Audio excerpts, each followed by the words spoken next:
Excel Techno School, Guruvayanakere, Venur. Admission open now. ಭಾರತದ ತೈಲ ಹಡಗು ಟ್ಯಾಂಕರ್ ಸಾಗಾಟ ಮಾಡೋದಕ್ಕೆ ಒಪ್ಪದ ಇರಾನ್. ಭಾರತಕ್ಕೆ ಒಪ್ಪಿಗೆ ನೀಡಿರುವುದನ್ನು ನಿರಾಕರಣೆ ಮಾಡಿದೆ ಇರಾನ್. ಹಾರ್ಮುಜ್ ಜಲಸಂಧಿ ಮೂಲಕ ಸಾಗಾಟಕ್ಕಾಗಿ ಒಪ್ಪಿಗೆಯ ಬಗ್ಗೆ ವರದಿಯಾಗಿತ್ತು. ಆದರೆ 40% ಸಾಗಾಟಕ್ಕೆ ಇರಾನ್ ಒಪ್ಪಿಗೆ ನೀಡಿದ ಬಗ್ಗೆ ಆಗಿರುವಂತಹ ವರದಿ ದೊಡ್ಡ ಮಟ್ಟದಲ್ಲಿ ಸಂಚಲನ ಸೃಷ್ಟಿಯಾಗಿತ್ತು. ಭಾರತದ ತೈಲ ಹಡಗು ಟ್ಯಾಂಕರ್ ಸಾಗಾಟಕ್ಕೆ ನಿರಾಕರಣೆ ಮಾಡಲಾಗಿದೆ, ಇಂತಹ ಯಾವುದೇ ಒಪ್ಪಂದ ಮಾಡಿಕೊಂಡಿಲ್ಲ ಅಂತ ಈಗ ಇರಾನ್ ಹೇಳಿದೆ. ಬಹಳಷ್ಟು ಕುತೂಹಲ ಮೂಡಿಸಿತ್ತು. ಯಾವಾಗ ಈ ಇರಾನ್ ಹಾರ್ಮುಜ್ ಜಲಸಂಧಿಯ ಮೂಲಕವಾಗಿ ತೈಲದ ಟ್ಯಾಂಕರ್ಗಳು ಅಲ್ಲಿ ಹಡಗುಗಳು ಬರ್ತಾವೆ ಅನ್ನುವಂತಹ ನಿರೀಕ್ಷಣೆ ಇಟ್ಕೊಳ್ಳಾಗಿತ್ತು. ಆ ಮೂಲಕವಾಗಿ ಸ್ವಲ್ಪ ಈಗೇನು ಬರ್ಡನ್ ಆಗ್ತಾ ಇದೆಯಲ್ಲ, ಆ ಬರ್ಡನ್ ಕಡಿಮೆ ಆಗ್ಬೋದು ಅನ್ನುವಂತಹ ನಿರೀಕ್ಷೆ ಇತ್ತು. ಒಪ್ಪಂದ ಆಗಿದೆ.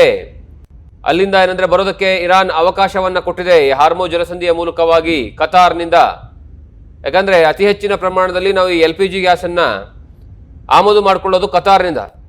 ಈ Qatar, Iraq, Iran, Saudi Arabia ಈ ಎಲ್ಲ ದೇಶಗಳಿಂದ ಏನಾದರೂ ತೈಲ ಬರಬೇಕು ಅಥವಾ LPG ಬರಬೇಕು ಅಂದರೆ ಈ ಹಾರ್ಮುಜ್ ಜಲಸಂಧಿಯ ಮೂಲಕವಾಗಿ ಬರಬೇಕಾಗತ್ತೆ.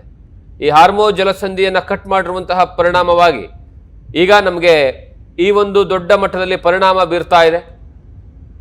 ಇರಾನ್ ಹಾರ್ಮುಜ್ ಜಲಸಂಧಿಯ ಮೂಲಕವಾಗಿ ಭಾರತದ ಹಡಗುಗಳಿಗೆ ಅವಕಾಶವನ್ನು ಕೊಟ್ಟಿದೆ ಅನ್ನುವಂತಹ ಸುದ್ದಿಗಳು ಬರ್ತಾ ಇತ್ತು. ಆದರೆ ಇರಾನ್ ಮಾತ್ರ ಇದನ್ನು ನಿರಾಕರಣೆ ಮಾಡಿದೆ. ಅಂತಹ ಯಾವುದೇ ಒಪ್ಪಂದಗಳಾಗಿಲ್ಲ. ನಾವು ಹಾರ್ಮುಜ್ ಜಲಸಂಧಿಯ ಮೂಲಕವಾಗಿ ಭಾರತದ ಹಡಗುಗಳನ್ನು ಹೋಗೋದಕ್ಕೆ ಅವಕಾಶಕ್ಕೆ ಅನುಮತಿಯನ್ನು ಕೊಟ್ಟಿಲ್ಲ ಅಂತ ಈಗ ಇರಾನ್ ಹೇಳಿದೆ. ಈ ಮೂಲಕವಾಗಿ ಆ ಚಿಗುರಿರುವಂತಹ ಆಸೆಯೂ ಸಹ ಆ ಆಸೆಯ ಮೇಲೆ ತಣ್ಣೀರೆಚ್ಚುವಂತಹ ಕೆಲಸ ಆಗಿದೆ. ಆ ಮೂಲಕವಾಗಿ ಏನು ಸ್ವಲ್ಪ 2-3 ದಿವಸಗಳಲ್ಲಿ ಭಾರತಕ್ಕೆ ಒಂದು ರೀತಿಯಲ್ಲಿ LPG ಸಿಲಿಂಡರ್ಗಳು ಬರಬಹುದು, ಇಂಪೋರ್ಟ್ ಆಗ್ಬೋದು ಅನ್ನುವಂತಹ ಲೆಕ್ಕಾಚಾರ ಇತ್ತಲ್ಲ, ಅದಕ್ಕೆ ಈಗ ತಣ್ಣೀರೆಚ್ಚಿರುವಂತಹ ರೀತಿಯಲ್ಲಿ ಕಾಣಿಸ್ತಾ ಇದೆ. ಆ ಮೂಲಕವಾಗಿ ಸದ್ಯ ಈ ಒಂದು ಗೊಂದಲ ನಡೀತಾ ಇದೆ. ಆ ಗೊಂದಲಕ್ಕೆ ಪರ್ಯಾಯ ಮಾರ್ಗ ಸುಯೋಜ್ ಕಾಲುಕೆ ಮೂಲಕವಾಗಿ ತೆಗೆದುಕೊಂಡು ಬರುವಂತಹ ಈ ಹಡಗುಗಳೇನಿದ್ದಾವೆ, ಅದು ರಷ್ಯಾ ಆಗಿರ್ಬೋದು, ಆಸ್ಟ್ರೇಲಿಯಾ ಆಗಿರ್ಬೋದು, ಅಥವಾ ಬೇರೆ ಬೇರೆ ಕಂಟ್ರಿಗಳಿಂದ ಅಲ್ಲಿಂದ ಸುಯೋಜ್ ಕಾಲುವೆ ಮೂಲಕವಾಗಿ ಭಾರತಕ್ಕೆ LPG ಸಿಲಿಂಡರ್ ಆಗಿರ್ಬೋದು, LPG ಗ್ಯಾಸ್ಗಳಾಗಿರ್ಬೋದು, ಅಥವಾ ಏನಂದರೆ ಕಚ್ಚಾ ತೈಲಗಳು ಬರುವಂತಹ ಸಾಧ್ಯತೆಗಳೇ ಹೆಚ್ಚಿನ ಪ್ರಮಾಣದಲ್ಲಿದೆ. ಆದರೆ ಅದು ಸ್ವಲ್ಪ ಲಾಂಗ್ ಆಗುತ್ತೆ. ಮತ್ತು ಅತಿ ಹೆಚ್ಚಿನ ಪ್ರಮಾಣದಲ್ಲಿ ಅಲ್ಲಿಂದ ತೆಗೆದುಕೊಂಡು ಬರಬೇಕು ಅಂದರೆ ಆ ಕಾಸ್ಟ್ ಏನಿದೆ ಅಲ್ಲ, ಸಾಗಾಣಿಕೆಯ ವೆಚ್ಚ, ಆ ಸಾಗಾಣಿಕೆ ವೆಚ್ಚವೂ ಸಹ ಜಾಸ್ತಿ ಆಗುತ್ತೆ. ಅದರ ಪರಿಣಾಮವಾಗಿ ಭಾರತಕ್ಕೆ ಹೆಚ್ಚಿನ ಪ್ರಮಾಣದಲ್ಲಿ ಹಣವನ್ನು ಕೊಡಬೇಕಾದಂತಹ ಅನಿವಾರ್ಯದ ಪರಿಸ್ಥಿತಿ. ಮತ್ತೊಂದು ಕಡೆಗೆ ಈಗಾಗಲೇ ಕಚ್ಚಾ ತೈಲದ ಬೆಲೆ ಪ್ರತಿ ಬ್ಯಾಲರ್ಗೆ 95 ರಿಂದ 98 ರೂಪಾಯಿ ಇದೆ, US ಡಾಲರ್ ಪ್ರತಿ ಬ್ಯಾಲರ್ಗೆ. ಇದು 100ರ ಗಡಿ ದಾಟಿ ಹೋಗುವಂತಹ ಸಾಧ್ಯತೆಗಳಿದ್ದಾವೆ. ಅದೇನಾದರೂ 100ರ ಗಡಿ ದಾಟ್ತು ಅಂದರೆ ಮತ್ತಷ್ಟು ದರ ಏರಿಕೆ ಆಗುವಂತಹ ಸಾಧ್ಯತೆಗಳಿದ್ದಾವೆ. ಇದರ ಜೊತೆಗೆ ರೂಪಾಯಿ ಮೌಲ್ಯ ದಿನೇ ದಿನೇ ಕುಸಿತಾನೇ ಇದೆ. ಅದರ ಪರಿಣಾಮವಾಗೂ ಸಹ ಡಾಲರ್ ಎದುರು ಯಾವಾಗ ರೂಪಾಯಿ ಮೌಲ್ಯ ಕುಸಿಯುತ್ತಲ್ಲ, ಆಗ ಮತ್ತಷ್ಟು ಬೆಲೆ ಏರಿಕೆಯ ಪರಿಣಾಮವನ್ನು ಭಾರತದ ಜನರು ಎದುರಿಸಬೇಕಾಗತ್ತೆ. ಈಗಾಗಲೇ ನಿನ್ನೆಯ ಲೆಕ್ಕಾಚಾರದ ಪ್ರಕಾರ, ನಿನ್ನೆ ಅಂತಾರಾಷ್ಟ್ರೀಯ ಮಾರುಕಟ್ಟೆ ಕ್ಲೋಸ್ ಆದಂತಹ ಸಂದರ್ಭದಲ್ಲಿ 16 ಪೈಸೆ ಮತ್ತೆ ಡಾಲರ್ ಏರಿಕೆ ಆಗಿತ್ತು. ಅಂದರೆ ಭಾರತದ ಮೌಲ್ಯ ಕುಸಿತಿತ್ತು. ಆ ಮೂಲಕವಾಗಿ 92.1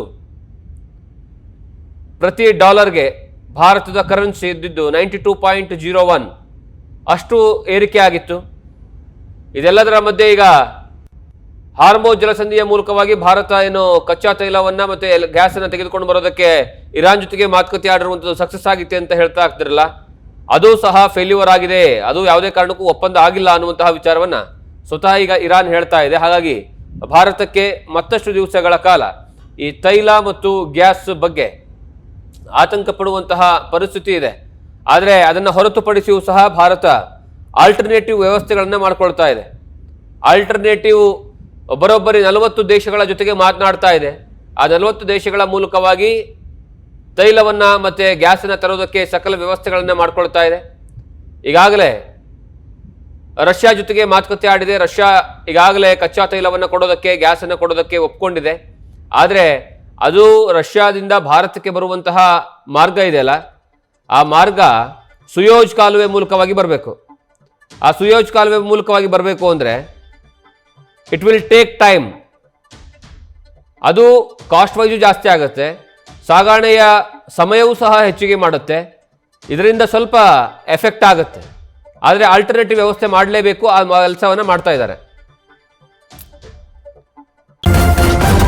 ನ್ಯೂಸ್ ಫಸ್ಟ್ ನಿರ್ಭೀತಿಯಿಂದ ನಿಮ್ಮ ಪರವಾಗಿ.